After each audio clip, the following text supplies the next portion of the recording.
Et je pense qu'aujourd'hui, les spectateurs sont plus exigeants ou peut-être moins naïfs, je dirais, en termes de storytelling, d'intrigue.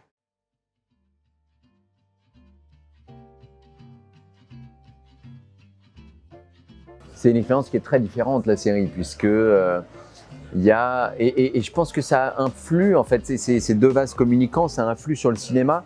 Et je pense qu'aujourd'hui, les spectateurs sont plus exigeants ou peut-être moins naïfs, je dirais, en termes de storytelling, d'intrigue, je pense qu'on a gagné vraiment au change, et même en termes de personnages. Les personnages sont, je trouve, dans les longs métrages plus fouillés qu'avant, et ça vient de la série, puisque évidemment, quand une série se déploie sur 10, 15, 20 épisodes, bah, il y a une matière immense, et surtout pour les personnages, pour pouvoir se déployer et s'enrichir au fur et à mesure. Et aujourd'hui, j'ai l'impression qu'il y a cette exigence-là chez les spectateurs, ce qui en fait stimule le cinéma. Ouais.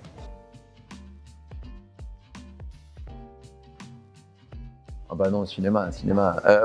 Oui, après j'ai une bonne installation à la maison, un home cinéma, tout ça, mais oui, moi, bon, après, je dis ça, mais ça m'arrive de regarder des choses sur un écran d'ordinateur. Mais voilà, pour moi, l'expérience de cinéma et même de la salle, c'est quelque chose que je garderai jusqu'au bout. Ouais. Et j'ai mis beaucoup de temps surtout à y venir à la série. Et bon, c'est vrai que maintenant, il y a des choses tellement intéressantes que c'est dur de passer à côté, et de s'y refuser, surtout, ce serait idiot. Alors, il y a The Wire, qui a quand même été une série qui m'a convaincu, et aussi, je dirais, Breaking Bad. Yes, science! La série que j'ai le plus qui m'a rongé, bouffé le plus de temps sur un temps très court, quoi. Je me rappelle que je faisais quasiment des nuits blanches où j'enchaînais les épisodes, mais parce que je pense qu'en termes d'écriture, pour le coup, Breaking Bad, c'est vraiment presque la perfection, quoi. La construction narrative, elle est époustouflante. Ouais.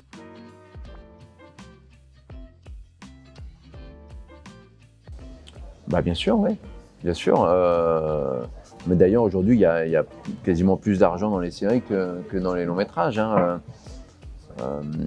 Oui, après les budgets, ça c'est accessoire. Je dirais que ce qui prédomine dans mes choix, c'est surtout le personnage qu'on va me proposer, le cinéaste qui va travailler dessus, et puis une histoire.